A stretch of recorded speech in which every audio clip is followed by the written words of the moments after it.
Assalamualaikum warahmatullahi wabarakatuh. Alhamdulillahi rabbil alamin wa bihi nasta'in ala umurid dunya waddin. Assalatu wassalamu ala asrafil anbiya'i wal mursalin wa ala alihi wa sahbihi ajma'in wa ba'du. Saya akan melanjutkan materi yang tertunda, ilmu menurut Al-Ghazali, ya. Menurut Al-Ghazali ada ilmu fardu ain dan yang fardu kifayah. Yang fardu kifayah itu ada ilmu syariat salah satunya. Ilmu syariat itu mempunyai 3 keterkaitan. Yang pertama berkaitan dengan i'tiqadi, berkaitan dengan keyakinan, yaitu ilmu akidah. I'tiqadi, i'tikad itu syariah. I'tikad itu, kalau dulu syariah itu kan seluruh Quran dan hadis atau Quran dan sunnah itu syariah. Makanya yang berkaitan dengan keyakinan pun disebut syariah. Yang kedua yang berhubungan dengan amalun, i'tiqadun, dan kedua amalun, berkaitan dengan amalun atau fi'lun, berkaitan dengan fi'lun, yaitu perbuatan-perbuatan yang terlihat oleh kasat mata, terlihat oleh mata. Kayak gerakan-gerakan sholat itu fi'lun, wudu itu fi'lun, sudah dibahas ya. Kemudian ilmu syariah yang berkaitan dengan tarkun. Tarkun artinya meninggalkan. Kita meninggalkan yang diharamkan itu ibadah. Itu tarkun namanya. Saum itu sebetulnya latihan untuk punya kemampuan meninggalkan sesuatu yang dilarang. Kan setelah ayat saum itu ayat Al-Baqarah 183 sampai 187 itu bab saum. Masuk ke 188 itu bab tarkun, yaitu larangan memakan harta orang dengan cara yang batil. Itu 188 ya. Jadi kita meninggalkan yang haram itu ibadah, bahkan ibadah yang tinggi sebetulnya. Sebagaimana nasihat Rasulullah kepada Ibnu Mas'ud, ittaqil maharima takun a'badan nas. Jauhilah oleh kamu yang Allah haramkan, kamu akan menjadi sebaik-baik hamba Allah, sebaik-baik hamba Allah. Itu yang berikutnya, ilmu syariah itu ada 4 level. Yang pertama yang pokok, yang dasar, pondasi itu Quran dan Sunnah. Itu syariah, itu Quran Sunnah, itu yang pokok. Kemudian yang pokok itu bahasa Arabnya usul ya. Usul itu pokok atau asal sesuatu, pokok sesuatu. Yang kedua, ilmu syariah itu ada yang sifatnya furu'. Furu' itu pemahaman terhadap yang pokok. Pemahaman terhadap yang pokok. Itu furu'. Karena itu furu' itu cabang, dan cabang itu pasti banyak. Namanya pemahaman itu pasti banyak. Ke otak manusia kapasitasnya tidak sama, kecenderungannya tidak sama. Tempat dia hidup, lingkungan dia hidup, geopolitik, geoekonomi itu menentukan cara berpikir ahli fikih. Bagaimana Imam Syafi'i waktu di Baghdad, geopolitik mempengaruhi cara berpikir Imam Syafi'i. Kemudian beliau pindah ke Mesir, maka di Mesir geopolitiknya berbeda, maka fikih Imam Syafi'i berbeda. Di ilmu yang tidak konsisten, yang selalu berubah itu adalah ilmu fikih. Bukan fikih namanya kalau tidak berubah. Kalau tidak berubah. Dulu nggak ada itu tuh sutroh itu. Baru belakangan aja kan. Fikih itu berubah gitu. Dulu nggak ada, sekarang ada. Dulu sholat syuruk 10 tahun yang lalu nggak ada. Saya sendiri menganggap bid'ah. Sekarang saya tidak kerjakan itu sholat syuruk.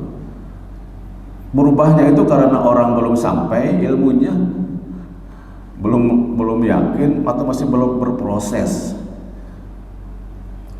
Apakah ibadah kita sekarang seperti ini sudah kokoh? Bisa saja kalau kita pindah tempat, pindah lingkungan, pindah pergaulan itu berubah. Ya, guru kita juga ada yang begitu kan. Dulu menganggap ini cerita aja. Melihat orang cingkrang itu agak meremehkan tuh. Tuh lihat mip, cingkrang begitu. Nah, sekarang dia paling cingkrang kan. Itu biasa pikir begitu, namanya pikir.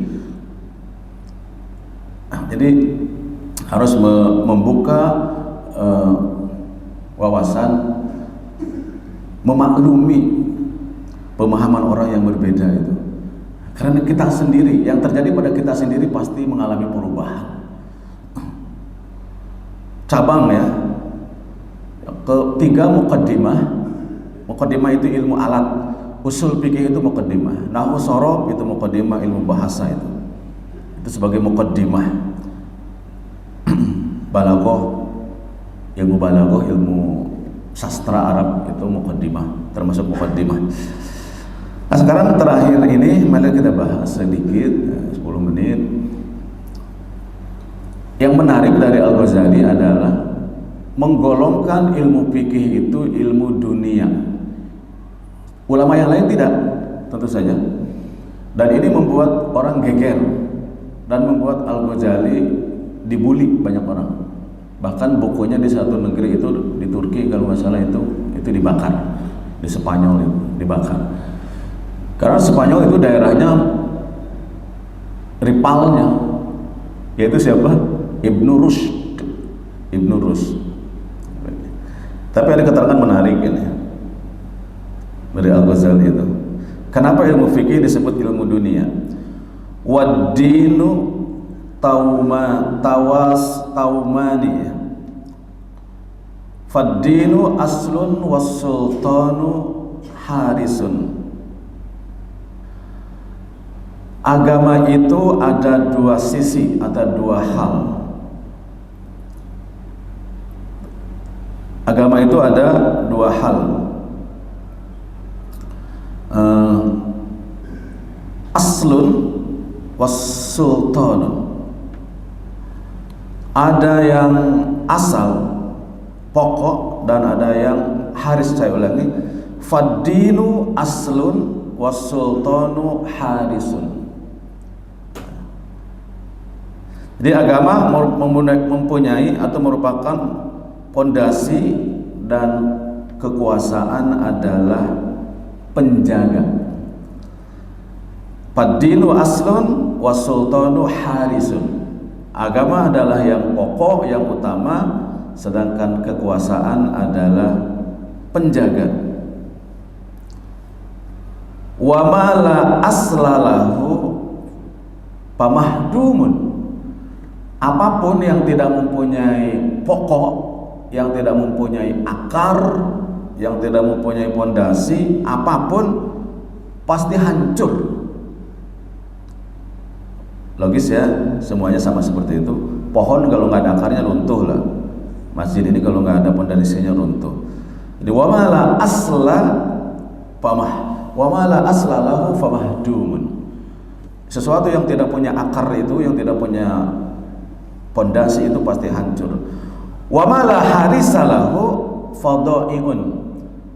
Namun siapa yang tidak mempunyai penjaga akan hilang. Siapa yang tidak mempunyai penjaga akan hilang. Apa buktinya, Pak? Fikih 4 imam madhab Kenapa paling berpopuler di muka bumi ini, paling berjaya dan masih tersisa itu?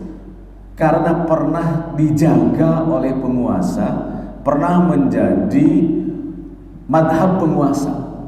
Empat-empatnya pernah.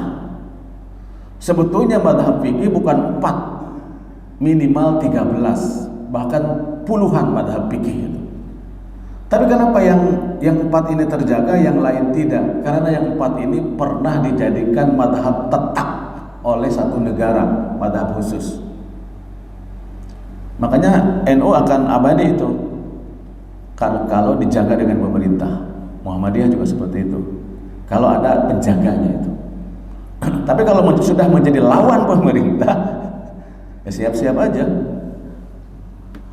Madhab itu banyak, ada madhab Sufyan Tsauri, ada madhab Uyainah, Abu Yusuf, ada madhab At-Tabari. Tafsir At-Tabari itu punya madhab juga, banyak madhab itu. Tapi kenapa hilang? Karena nggak pernah dijadikan sebagai madhab tetap oleh pemerintah. Hilang itu lama-lama itu. Sesuatu pokok yang tidak ada penjaganya akan hilang. Kemudian wala yatimul mulk waddabt illa bisultan. Tidak akan sempurna kerajaan dan hukum kecuali dengan kekuasaan. Wala yatimul mulk waddabtu illa bisultan. Tidak akan sempurna sebuah kerajaan atau semua hukum, tatanan hukum kalau tidak ada penguasa. Wa tariqatu dhabti bil fikhi, sedangkan jalan hukum itu tidak lain adalah fikih. Kenapa fikih itu disebut ilmu dunia? Satu, karena tujuannya mengatur urusan kehidupan masyarakat di dunia supaya tidak kacau. Tujuan fikih itu mengatur kehidupan masyarakat di dunia supaya tidak kacau, maka disebut ilmu dunia. Itu alasan pertama Al-Ghazali. Fikih pernah mengalami ilmu yang menjadi primadona. Primadona ilmu di zaman dulu itu, di zaman Al-Ghazali itu seperti primadonanya ilmu hukum sekarang di Amerika, persis itu. Semua anak-anak remaja semuanya diarahkan untuk belajar fikih zaman itu. 3 manfaatnya di dunia semuanya. 1, dengan belajar fikih, ada 3 sebetulnya ilmu yang saat itu yang populer. Selain fikih ada ilmu debat, jidal, dan yang ketiga ada ilmu khutbah, retorika, ilmu pidato. Ada 3. Karena 3-tiganya ini, 1, bisa populer, bisa membuat orang jadi populer. Kalau ahli fatwa, yang disebut ilmu di zaman itu adalah ahli fatwa, ahli fikih. Dengan menjadi ahli fatwa, menjadi ahli fikih atau ahli hukum seperti orang Amerika saat ini, dia bisa populer. Kalau sudah populer, bisa dekat dengan raja. Salah satu hobi raja zaman itu adalah menyaksikan perdebatan antara ahli fikih. Dulu kan nggak ada tontonan, bola juga belum ramai ya, bola belum jadi tontonan dunia lah. Selain berburu, main panah, olahraga yang mengasihkan para kaum laki-laki itu, ya bisa berburu kijang, bisa berburu perempuan, macam-macam itu. Dan ada keahlian lain, yaitu menonton ahli berdebat, persis seperti Karni Ilyas saat ini, persis kayak gitu. Jadi jangan kira ILC itu sekarang baru, enggak, zaman dulu itu ada. Raja itu paling senang itu nonton debat itu, tapi nggak tahu namanya. Tapi acaranya persis seperti ILC itu. Dan pemenang debat itu jadi pegawai kerajaan. Dan ahli-ahli debat itu jadi pegawai. Kalau ada yang nantang lagi, ayo gitu. Buat raja mah hahaha aja melihat itu kan. Berdarah-darah, istilahnya berkeringat-keringat ahli fikih itu. Yang ketiga, bisa menghasilkan uang banyak. Makanya Al-Ghazali gak segan-segan menyebut ilmu fikih itu ilmu dunia. Ilmu mengatur urusan dunia manusia, kemudian hasilnya juga popularitas, kekayaan, jabatan. Maka Al-Ghazali gak segan-segan menyebut ilmu dunia. Wajar kalau Al-Ghazali dimusuhi banyak ahli fikih, karena langsung kalimat-kalimatnya menonjok dia. Dan ada kalimat yang sangat serem dari Al-Ghazali, saya kutip terakhir di sini. Yang kedua, kenapa ahli fikih itu disebut ilmu fikih itu disebut ilmu dunia? Karena kalaulah ilmu fikih itu membahas ibadah, pasti yang dibahas itu adalah sisi-sisi keduniawian saja, sisi-sisi luar saja, bukan sisi batin. Tidak sama sekali menyangkut wilayah batin fikih itu. Pak Yahya pernah bercerita tentang Pak Yahya, Pak Sarwat juga, Abu Yusuf itu ahli fikih. Kambing nisabnya itu 40 gitu, 40. Kalau jatuh tempo nanti kan harus zakat, Pak. Kalau sudah setahun 40 harus zakat. Supaya nggak kena zakat gimana, Pak? Dikasih aja sama orang, sama istri kedua 5 biji, kan jadi 35 tuh, Pak. Bisa zakat nggak? Nggak. Banyak kasus begitu. Dan itu dibenarkan menurut ahli fikih. Karena fikih mengurus urusan hukum bagian luar. Tapi pastilah Bapak akan menyalahkan itu. Akal-akalin saja. Memang hukum begitu. Belum tentu benar secara hukum itu, substansi secara hakikat itu benar, belum tentu. Masih don itu dugaan keras saja. Tapi kita tetap harus hormati itu keputusan hukum itu, karena itu yang paling minimal. Paling minimal itu. Saya akan kutip 2 kalimat dari Sufyan Tsauri atau ahli fikih. Inna talaba hadza laisa min dzatil akhirah. Sesungguhnya talaba itu mencari, ya, menuntut ilmu hadza, menuntut ilmu fikih ini, laisa min dzatil akhirah, bukanlah modal untuk mendapatkan akhirat. Padahal yang ngomong ini ahli fikih, cuma dia belajar tasawuf juga. Kalau Sufyan Tsauri kan terkenal, ya, sering dikutip oleh Kiai Haji Jainuddin MZ itu. Tapi beliau sendiri tetap mengatakan inna talaba hadza laisa min dzatil akhirah. Sesungguhnya mencari ilmu fikih ini bukan, kalau saya mau kasih tambahan, ya, bukan satu-satunya jalan akhirat, atau bukan jalan yang bisa diandalkan untuk mendapatkan akhirat. Hanya salah satu bisa, iya, tapi bukan itu saja. Menurut Al-Ghazali, bagaimana enggak membuat ahli fikih pada merah mukanya? Nih terakhir quotes Al-Ghazali ini. Kalau tadi Sufyan Tsauri, sekarang tuh kalau tahu bahasa Arab gampang, Pak. Misalkan ingin tahu kalimat ini, gak usah nyari kitabnya, Pak. Lihat aja inna talaba hadza, segitu doang tuh. Buka tuh di Google tuh, langsung tuh keluar semua kitabnya, kitab ini. Termasuk saya cari ayat Quran, gak lagi pakai Quran, langsung aja di Google ayatnya, tahu langsung tuh ayatnya keluar tuh. Lebih cepat. Ini juga sama. Wa man ta'allama hadza, baru begitu sudah panjang itu di Google tuh, hebatnya. Baru wa man talaba wa man ta'allama hadzal umur liyataqarraba biha ila Allah taala fahuwa majnun. Ini memang namanya bahasa itu hiperbolik, ya. Hiperbolik gitu. Jangan terlampau di maknai harfiah sesuatu yang hiperbolik. Dan jangan lupa Al-Ghazali sebelum mengkritik ini pernah menjadi pakar ketiganya. Al-Ghazali itu pernah menjadi ahli fikih sebelum terjun ke dunia tasawuf. Al-Ghazali itu bukunya ada, buku ahli fikih, dan punya ilmu, punya tafsir juga Al-Ghazali itu. Namanya buku fikihnya Al-Waziz, ya. Tafsirnya juga. Ahli usul fikih, ada bukunya usul fikih itu, Al-Ghazali itu ada tuh. Udah diterjemahkan di Indonesia, namanya Al-Mustasfa. bukan pakai shin. Al-mustashfa kalau pakai shin itu rumah sakit artinya. Kalau al-mustashfa bukan. Sesungguhnya barang siapa yang mencari ilmu fikih ini, hadzal umur, siapa yang belajar urusan ini, maksudnya fikih, liyataqarraba biha, untuk mendekatkan diri kepada Allah Ta'ala, fahuwa majnun, maka ia adalah gila.